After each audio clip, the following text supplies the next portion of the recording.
گفتی من باهوش نیستم؟ آها ناراحت شدی؟ ببخشید عزیزم.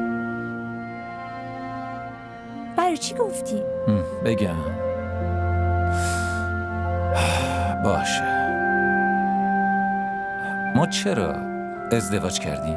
به خاطر اینکه منم عاشقت شدم سلمان. خب چه لزومی داشت ازدواج کنیم؟ یعنی که ما دوتا عاشق هم شده بودیم همین کافی نبود؟ این چه سوالیه سلمان؟ یه رو بدارم سخنرانی تو گوش میدم. من گفتم این چه سوالی عایشه؟ باشه بگو. چی بگم؟ سوال کردم جواب بده. ما برای چی عقد کردیم؟ چون از لحاظ اجتماعی و مذهبی برای کنار هم بودم معتقد به ازدواج. معتقد که هستیم. خب این وسط چه نیازی به عشقه؟ راستش رو بگو. اینا رو از کجا خوندی؟ چندین روز دانیال رو دیدم، چند روزم از مهوشو. دارم بهت میگم اگه عاشق هم باشیم برای چی ازدواج میکنیم؟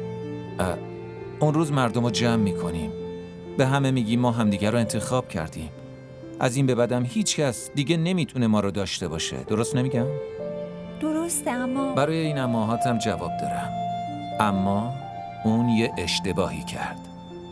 اون یادش رفت که برای کنار هم بودن یه برگه اجتماعی و اعتقادی رو امضا کرده بوده، ولی برای یه گزینه بهتر زد زیر تعهدش. اونو نابود کرد. اشتباه کرد. عذرخواهی هم بکنه، جونم بده، دیگه نمیتونه اون زندگی اولو داشته باشه. اینجا قدم به قدم گزینه است عایشه. این نشد یکی دیگه. فردا منم از یکی خوشم بیاد، تو هم عاشق یکی دیگه بشی، چند روز بعد منو میبینی و به هم میگی اشتباه کردم. منم میگم اب نداره، برو خونه، منم میام. دوباره من اشتباه میکنم.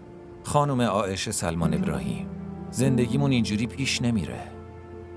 وای.